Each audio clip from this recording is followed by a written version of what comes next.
estamos no ar com mais um especial Coronavírus. Este espaço foi criado pela TV Justiça para manter você, nosso telespectador, bem informado de tudo o que diz respeito à pandemia. Hoje nós vamos falar dos cuidados paliativos.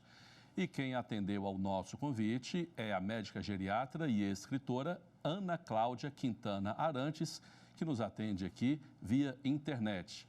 Boa noite, doutora, tudo bem? Podemos começar aqui o nosso papo de meia hora sobre cuidados paliativos? Podemos sim, estamos a postos aqui. Eu queria que a senhora me dissesse logo no início o que são os cuidados paliativos. Cuidados paliativos fazem parte de uma série de abordagens que vão conter o sofrimento, o cuidado ao sofrimento de pacientes que enfrentam uma doença que ameaça a continuidade da vida delas. A gente vai cuidar dessa dimensão física, emocional, a social, a familiar e a espiritual, que comandam de grande parte todo o dilema de sofrimento humano que a gente vai enfrentar quando tem consciência da nossa morte.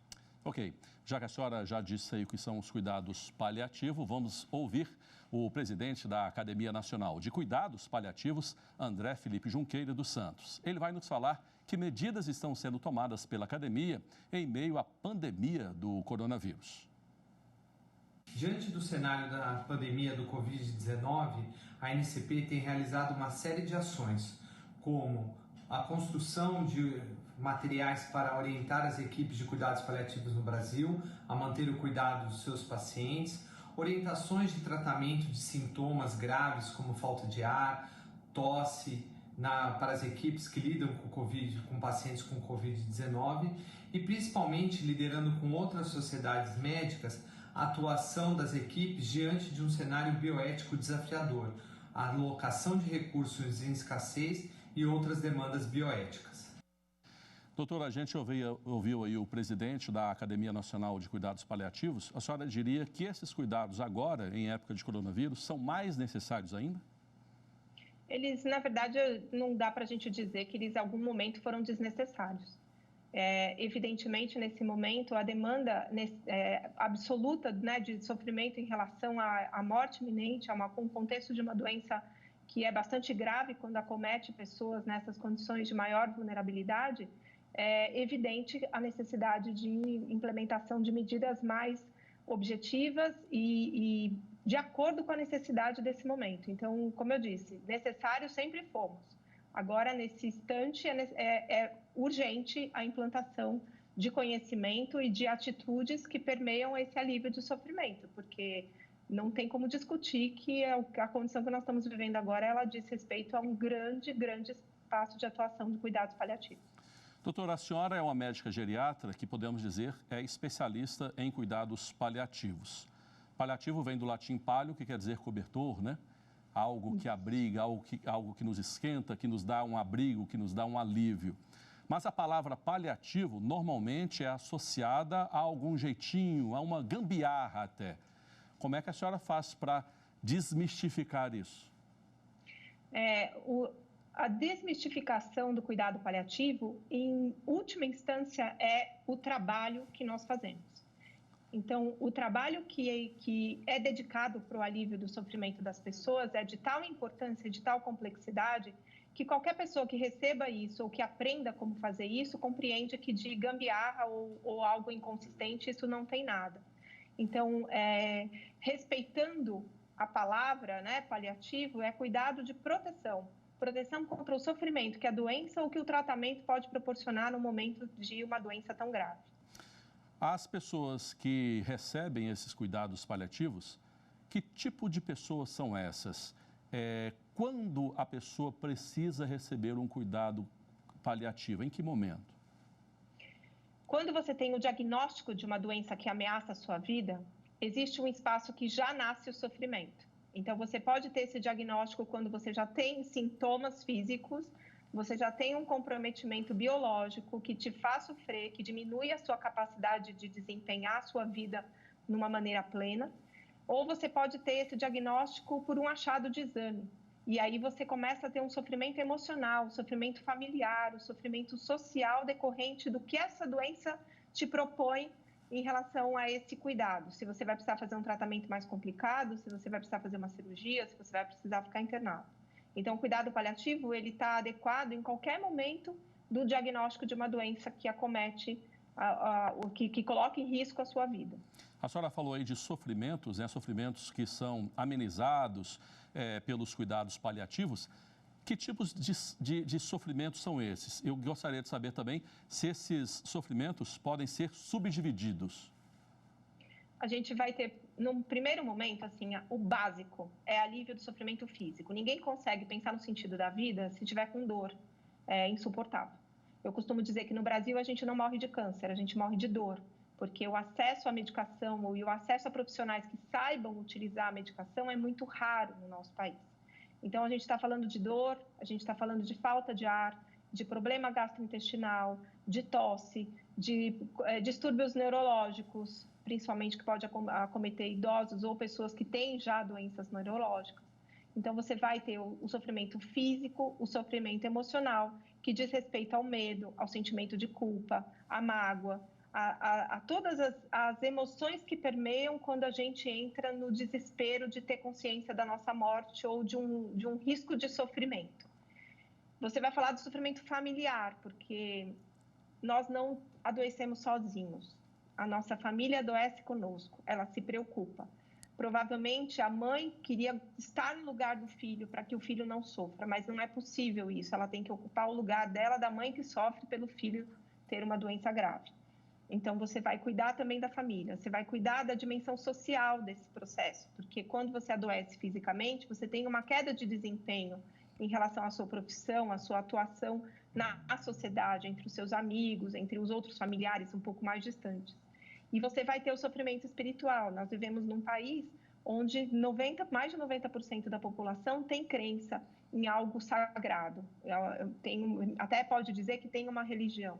E quando você entra no sofrimento físico com risco de vida, você coloca em xeque muito daquilo que você acreditava ter como privilégio pelo fato de ser uma pessoa religiosa. E isso pode trazer um sofrimento espiritual muito profundo. E o cuidado paliativo, ele tem a habilidade de conter, de abraçar, de proteger a pessoa frente a todas essas nuances de sofrimento. E a espiritualidade que a senhora disse aí não quer dizer exatamente religiosidade, né?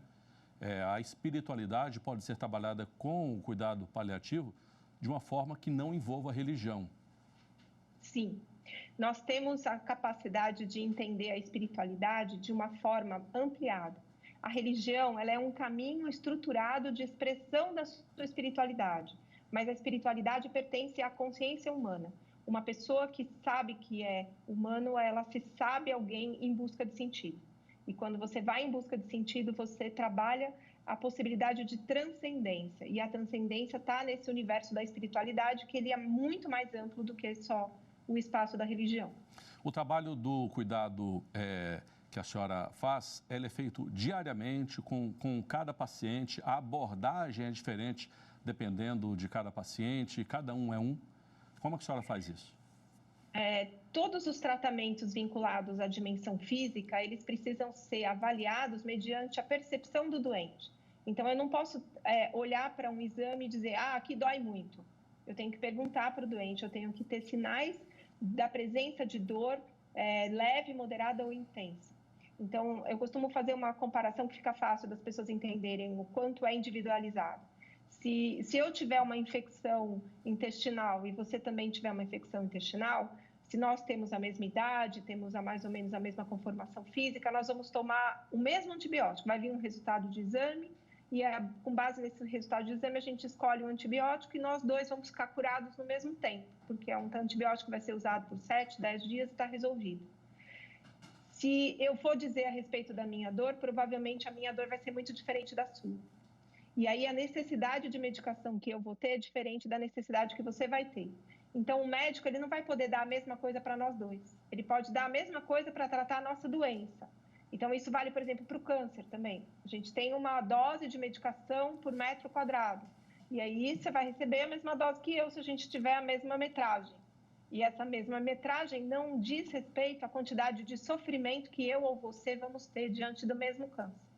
Então, no cuidado paliativo, você individualiza o tratamento. Embora eu saiba a padronização das medicações, quais são as primeiras que eu vou escolher, quais são os efeitos colaterais que eu tenho que manejar, eu tenho que me basear na percepção do teu sofrimento, do sofrimento do paciente que eu estou cuidando.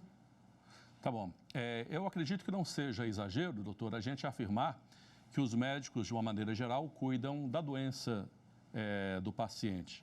A gente pode afirmar também que o cuidado paliativo cuida da pessoa, a doença fica em segundo, terceiro, quarto plano? A doença é um foco constante do trabalho de um profissional de saúde. Nós somos treinados a gente precisa ser capaz de identificar uma doença para poder fazer o tratamento adequado para que aquele paciente tenha a sua condição de cura ou de controle. Então, a doença não é que ela é menos importante, ela é valiosa porque eu preciso saber, como paliativista, qual que é o processo natural de evolução daquela doença.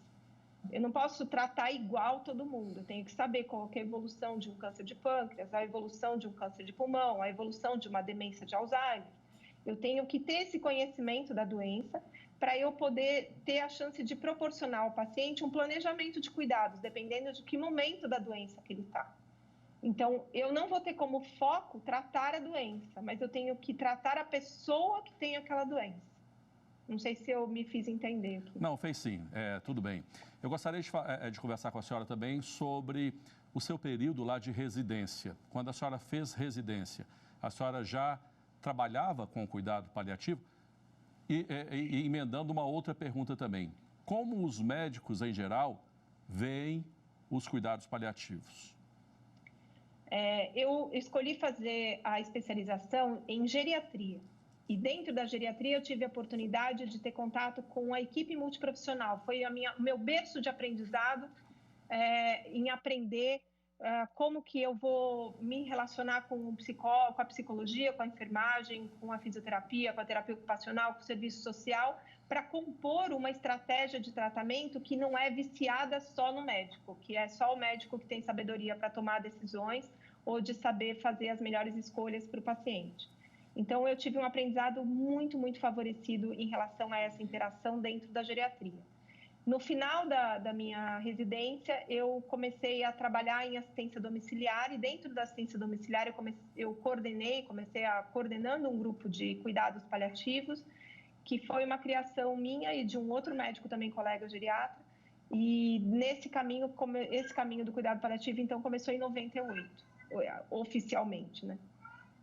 Ok, a gente vai ouvir agora um telespectador. É o engenheiro elétrico Manuel dos Santos Almeida. Pode rodar.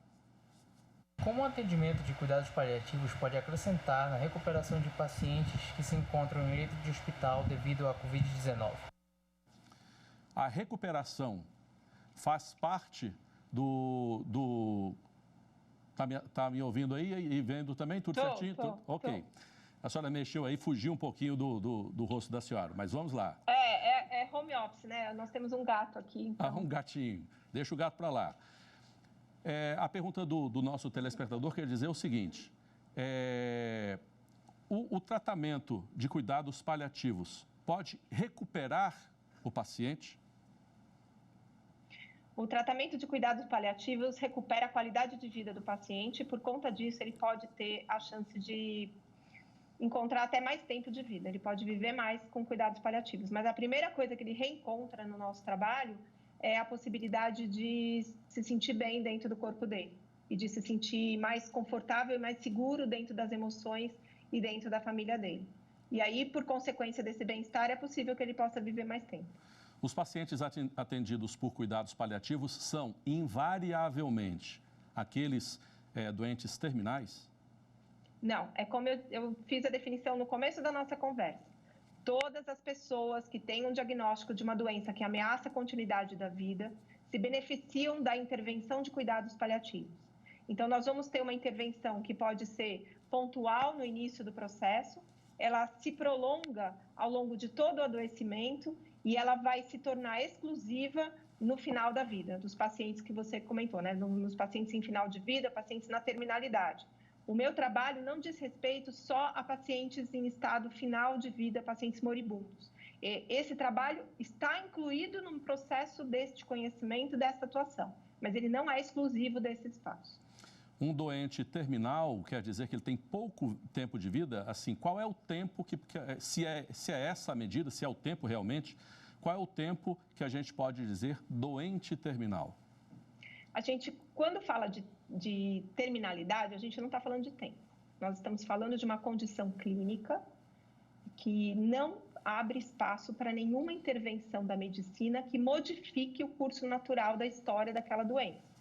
Então, o estado de terminalidade é um conceito técnico, então quem pode dizer isso é um profissional médico e, se possível, mais do que um médico para considerar isso. Então, a terminalidade, sendo uma condição clínica, ela estabelece a proximidade da morte, que não necessariamente vai acontecer depois de amanhã, não é em 6 meses.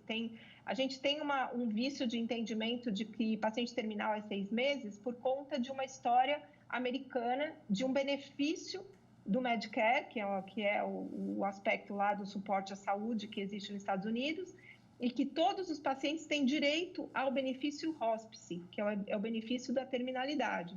E eles oferecem isso para as pessoas que foram consideradas com um prognóstico de até 6 meses. E aí fala, paciente terminal tem menos de 6 meses. Não, paciente terminal é um paciente que tem uma condição clínica que não permite nenhuma intervenção médica que modifique a história da doença dele.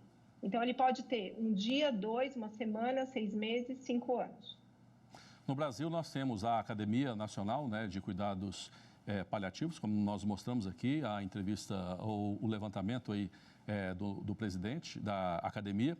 A Organização Mundial de Saúde também recomenda, indica e reconhece os cuidados paliativos. Há estudos que confirmam a eficácia científica dos cuidados paliativos.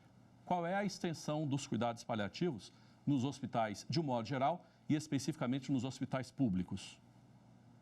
Nós temos, apesar de termos tantas evidências e tantas recomendações, existe ainda muita dificuldade de reconhecer o cuidado paliativo como uma área de magnitude, de importância técnica, médica, que está associada aos tratamentos habituais. Então, ainda existe no inconsciente coletivo, né, da população e especialmente dos profissionais de saúde, essa pergunta que você me fez. É só para o paciente que está no final de vida, mas aí a gente vai desistir dele, né? Vai achar que não tem mais jeito? E aí chama o paliativo. Então, é uma reconstrução cultural que nós estamos enfrentando nesse momento.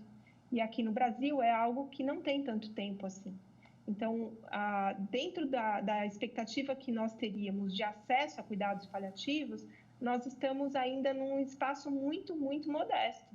Porque na última avaliação que teve sobre a disponibilidade de cuidados paliativos no nosso país, 0,3% das pessoas que precisam de cuidados paliativos recebem. E o que tem que fazer? Tem um desamparo muito grande. E o que tem que ser feito para aumentar? 0,3% é muito pouco, doutora. É muito pouco, é uma vergonha. Eu penso que o único caminho é a educação. Por isso que eu me dedico tanto nesse espaço.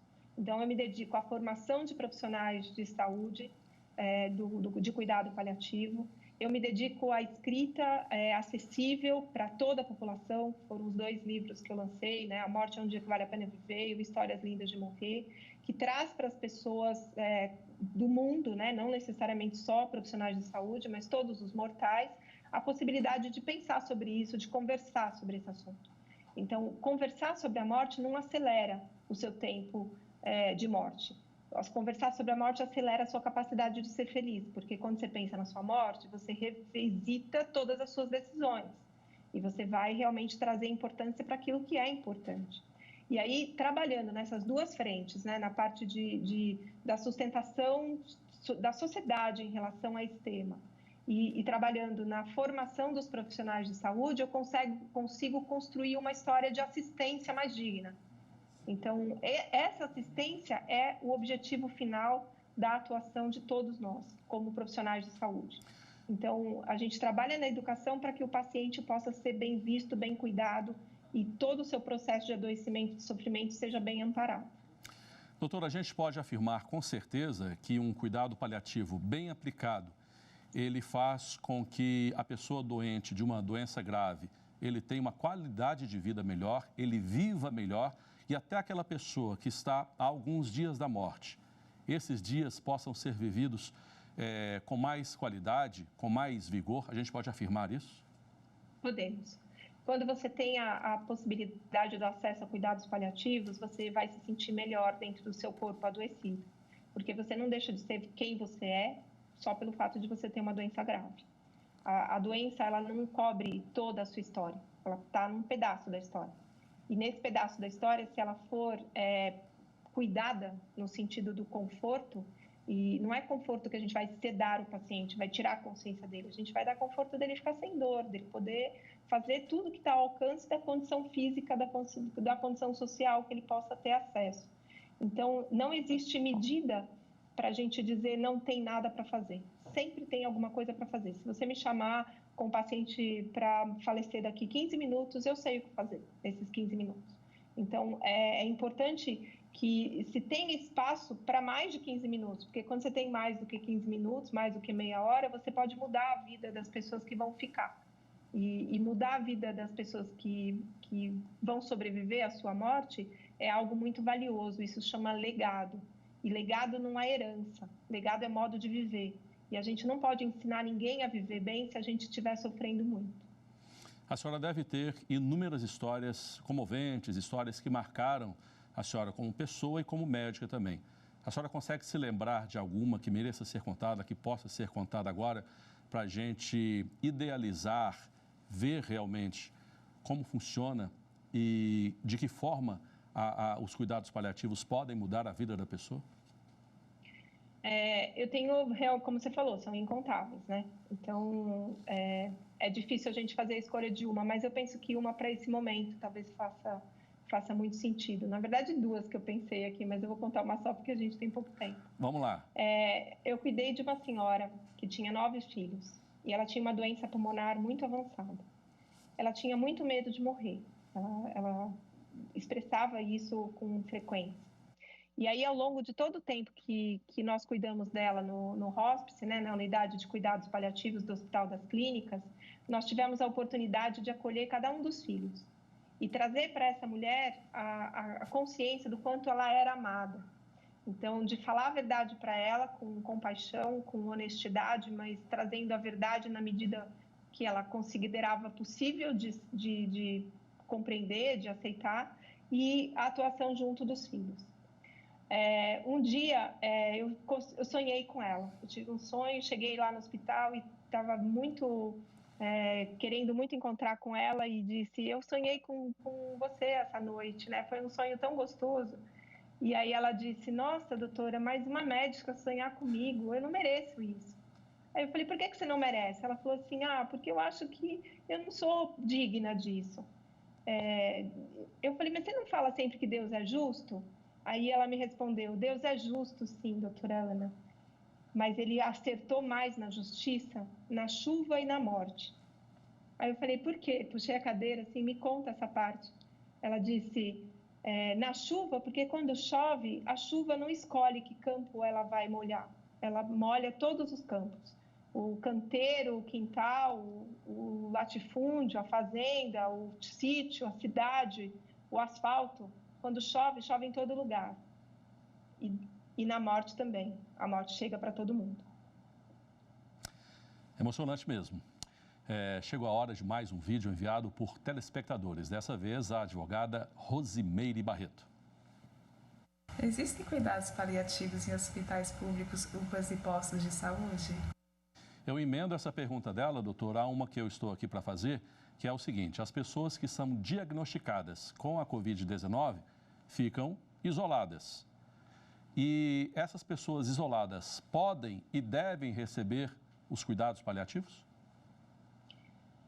Bom, em relação ao acesso a cuidados paliativos, né, dos hospitais públicos, a grande maioria dos hospitais que têm cuidado paliativo são hospitais públicos, por incrível que pareça. Né? São poucos hospitais, a última avaliação que teve da ANCP, acho que estava em torno de 177, 178 hospitais, algo em torno de 70% era hospital público.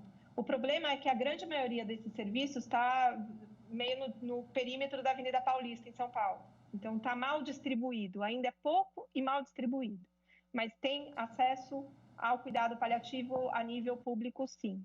Existe um trabalho bastante consistente que está acontecendo desde o ano passado, de todo a composição privada e pública para levar o conhecimento de cuidado paliativo para as unidades básicas de saúde, atenção primária, porque a gente entende que não é para o paciente chegar em cuidado paliativo só quando ele já passou por todas as etapas de sofrimento possíveis. Então, ele vai ter acesso já imediatamente. A ação paliativa, dentro do contexto do Covid, é muito valiosa. Embora até para nós paliativistas, esse desafio do Covid é algo que nos provoca uma atuação muito diferente daquela que nós estamos habituados, que é um estado de presença, do toque, da presença da família, da liberação das visitas. Tudo isso é impossível de ser feito agora com o Covid. Então, nós, dentro do cuidado paliativo também, estamos sendo desafiados a encontrar alternativas possíveis de trazer essa humanidade, muitas vezes, através de um recurso tecnológico, como a gente está fazendo agora. Então, o fato de eu estar aqui conversando com um pontinho dentro do meu celular ali, é um pontinho que é uma câmera que abre espaço na casa de milhares de pessoas. Então, dá para fazer o cuidado paliativo via internet, videoconferência, por exemplo. Videoconferência, por exemplo, fazer uma live de uma despedida. Isso é uma coisa que nós temos... isso é impensável. Impensável é você morrer sozinho. As pessoas reclamam do isolamento social, elas não sabem o que é isolamento até você ficar internado no hospital com Covid, porque aquilo sim é isolamento absoluto. Então, você precisa trazer as alternativas que são possíveis. A gente não tem o ideal nesse momento, mas o possível nós somos capazes de levar para essas pessoas. Nós já estamos aqui nos nossos minutos finais do programa. Eu queria que a senhora terminasse aqui falando sobre tempo dedicado ao paciente.